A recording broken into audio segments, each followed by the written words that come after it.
Hi, welcome you, sir, to yet another episode of Hariji Kamat's Investment Avenue in talks with Mr. Aashish Somaiyaa. Thank you. And welcome. I think our viewers don't need any introduction of Mr. Aashish Somaiyaa as this is the second session which we are doing with him today. My pleasure. So let's begin on with the question answer session. Sure. The first question is, given the global macroeconomic scenario for the past 5 years, which includes all your pandemic, the wars, the terrorist attacks, India rising from the fifth to the fourth largest economy, what are the underappreciated sectors which you feel in the near short term, and what are the sectors which you feel are going good for the next long term, next 5 years or 6 years? Sure. So I think, the longer term, I mean, nothing is easy, but I think we'll start with the longer term. Personally, if you ask me, I think the one sector which is, you can already see early signs of it, is likely to transform significantly and also be a big wealth creator, will I think be everything to do with manufacturing. So when you look at manufacturing, of course, it's a very, very broad space, right? It's not really a sector, it's more a wider theme really. So, everything to do with, say, electronics manufacturing, everything to do with auto ancillaries, everything to do with, say, defense-related manufacturing. So anything which is about, setting up manufacturing in India to supply to the Indian market and also to have India as an export base, right? Also people who are ancillary to manufacturing. So, logistics and all those kind of things. So I think that in the longer term, that is going to be the biggest transformation. A lot of people are always quite, they are quite skeptical that will we actually become a manufacturing base or not. But I'm pretty confident that, if not for us, not only our efforts, but the external forces will actually ensure that we end up becoming a big manufacturing hub. The reason is because the world is sufficiently invested into us. And because of our consumer force and labor force in the next few years, they'll want to invest more. And I think that will transform. The other reason for this is, just take a simple example. In India, there is a big auto ancillary sector, big auto sector. And so much so that we are actually an export base for some autos and auto ancillaries. Now, if you step back and look at it logically, in 1984, Maruti came to India. For all of us, like I was a kid then, and when Maruti came to India, Maruti cars were imported. Then over a period of time, they started assembling. And I think it took them nearly 20 plus years to become fully indigenized. But what I would tell public at large is that assembly is always the starting point.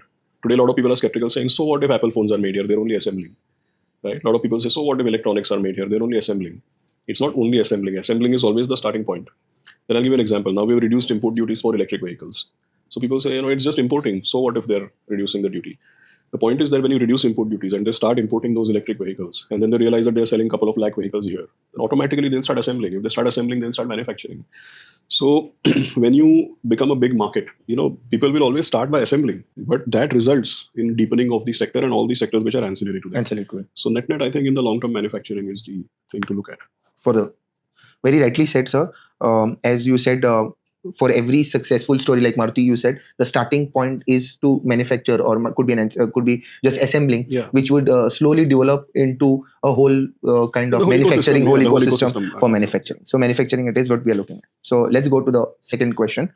This is regarding the asset allocation model. So whenever there is a market correction happening, people always talk about investors should do asset allocation model, and then a lot of thought process goes in the investor's mind. Have I done a correct asset allocation? Which assets I should have in my portfolio now? So in the recent terms, a very good category in the hybrid space has come up, which is a multi-asset allocation funds, which you also have in your product basket. So what are your takes on it? Is this a fund which is like Bimari ki ek dawa kind of scenario, where people can do an SIP, people can do a lump sum investment? So how do you take it? Do you need anything else other than a multi-asset fund? See, a multi-asset fund cannot be सब मर्ज की एक दवा. The reason being that सबसे बड़ा मर्ज जो बीमारी है लोगों को वो है कि उनको highest return, right? Now what happens is that there are many people who want very high returns. Then of course they have to be fully into equity. And there's nothing wrong with it. I think equity can give you the higher returns. But for people by and large, in our country, there is a huge amount of money which is lying in fixed deposits or in traditional instruments. There are many people who don't want to take risk. There are many people who cannot tolerate, if they put 100 rupees, they cannot tolerate that the 100 remains at 80, 85 for any substantial period of time. So most people, they want two things, that when they enter the equity, they want a very smooth entry point. They don't like it that, you put 100 and then it becomes 80 or 85. It may eventually become 150. But even if it becomes 150, they will still remember that this investment has shown a characteristic that 100 can become 85. So, a depreciation in portfolio value is almost like a traumatic experience for a lot of people. So people who want a slow and steady start, for them multi-asset allocation is good. I mean, if you are trying to enter equity, but you don't want to go the whole hog and you don't want volatility, you cannot take too much downside.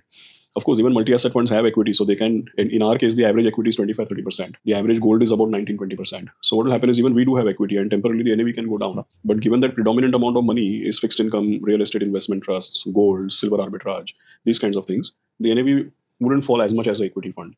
So people who are conservative, people who want a little bit more than fixed income, people who want to enter equity but don't want turbulence when they're entering, for all of those. And there are many people who don't want the highest return. They just want to put money in one product and forget about it.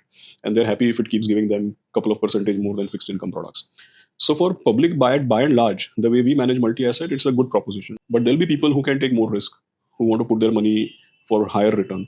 For them, of course, they need more equity-oriented products. Okay. So as you rightly said, so multi-asset is looked upon for a people who are entering, or could be for a conservative client who is looking at trying to avoid the downsides in the market correction, the new to equity. So for them, the space looks good. But as they mature and who are looking in for a very high returns or a little more, then they can go in for the complete 100% equity funds. Absolutely. Like the large and mid caps or the multi caps and the flexi. Yeah, nicely said.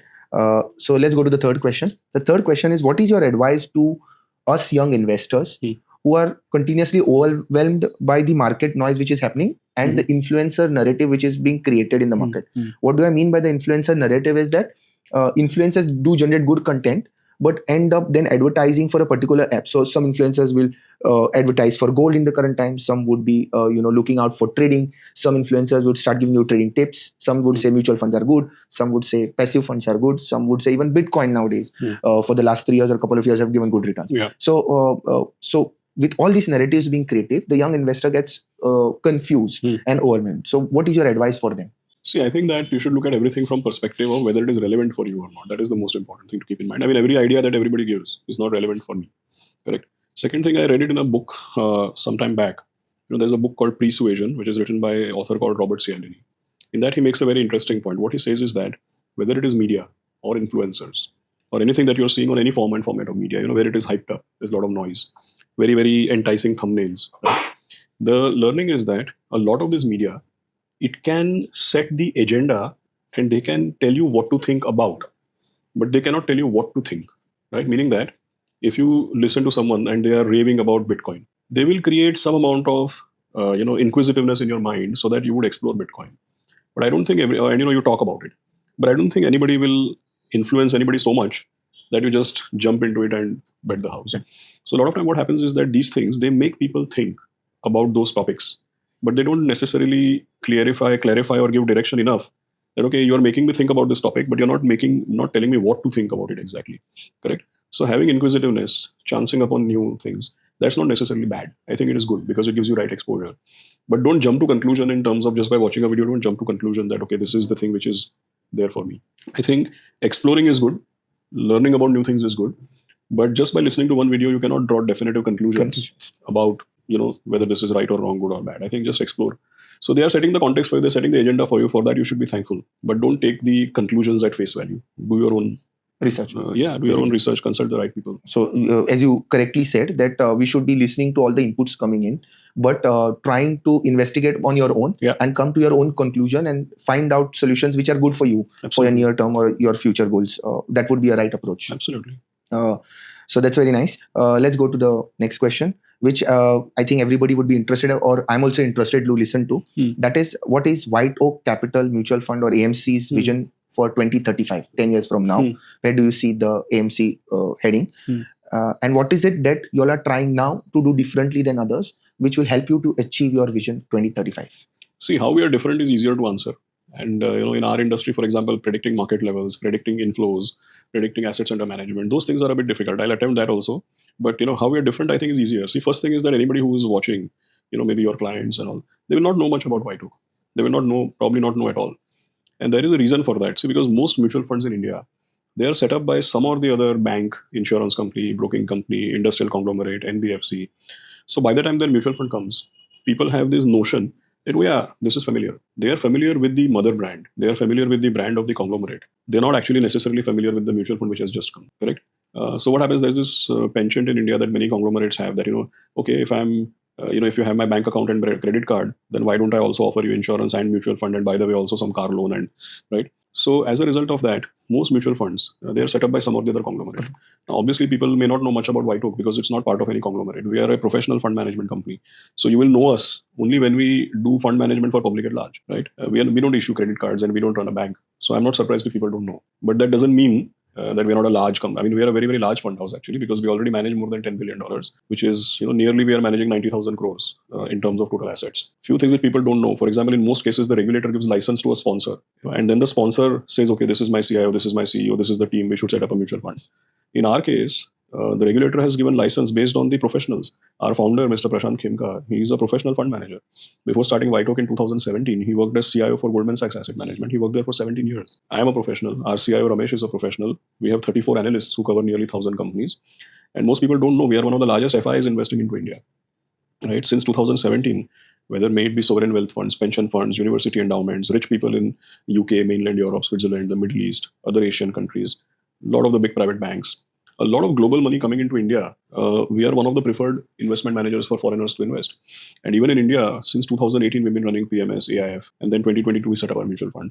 So we are different in multiple of these things. That it's a professional fund management company, the largest research team, one of the largest manager for FIs investing in India. So those are few things about the professional setup and the size of the firm. Two things where we are further, very different. Like if you see our equity fund management, one of the things everybody can relate to is that for you and for your investors, it's very difficult to identify which mutual fund to invest in, because every second year the best performing fund and fund house keeps changing. So there's no dearth of people giving you highest return, but there is a huge dearth of people who can give you consistent performance.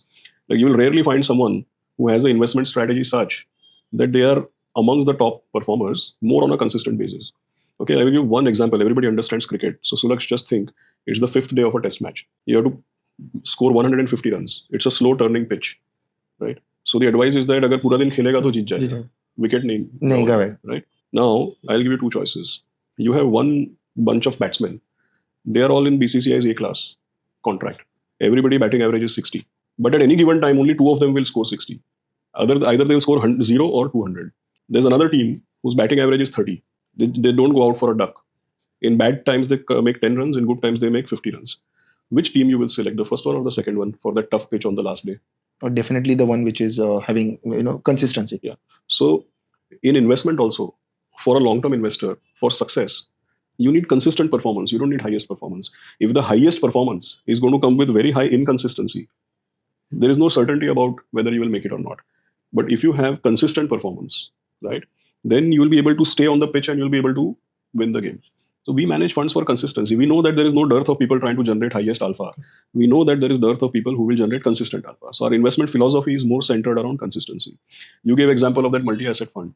I clearly said that there are multi-asset funds in the industry. We also manage a multi-asset fund, but our fund is structured to give fixed income plus return with low volatility, because I know that there is no dearth of equity-oriented funds. There is dearth of funds which will give you options beyond fixed income, right? So those are significantly, we identify where there are gaps in the offerings, and then we try to make ourselves relevant. But I think the biggest gap in the industry is consistency, and we are here to cater to that. So I think if we do all these things, then, we are all blessed to be in a market where people make good returns. We're blessed to be in an industry which is growing. So this industry is all about staying on the pitch and not losing your wicket. So that same applies to the organization also. If we keep doing what we are doing, then in 2035, we'll be a very large player. You will actually see that, WhiteOak will be, in the next 10 years, you'll see that WhiteOak will be a global asset manager coming out of India. Because what is lesser known, apart from all the things I told, is that we are the only manager sitting in India. We're the only manager, not sitting in India, we're the only manager originating from India, which manages emerging market funds. There is a partnership we have done. We are running an emerging markets fund for American investors, meaning for American investors to invest in rest of the world. That fund is managed by us, right? Similarly, we manage emerging markets funds for investors at large. We will launch emerging markets funds in India also when the opportunity presents. So there are not many asset management companies like us with our background, with our kind of structure, large research teams, capability to manage money all over the world, capability to raise money from all over the world. So you will actually see in the next 10 years that WhiteOak will be a global asset management company coming out of India. Very nicely said. And we wish you all the best for that. Thank you. And we'll be a part of that 10-year journey with WhiteOak, definitely. Thank you very much. So I thank you, sir, for being with us. And I'm definitely sure that our viewers will benefit from your views. And I would like my viewers to do like and subscribe to our channel. So thank you. Thank you. Thank you.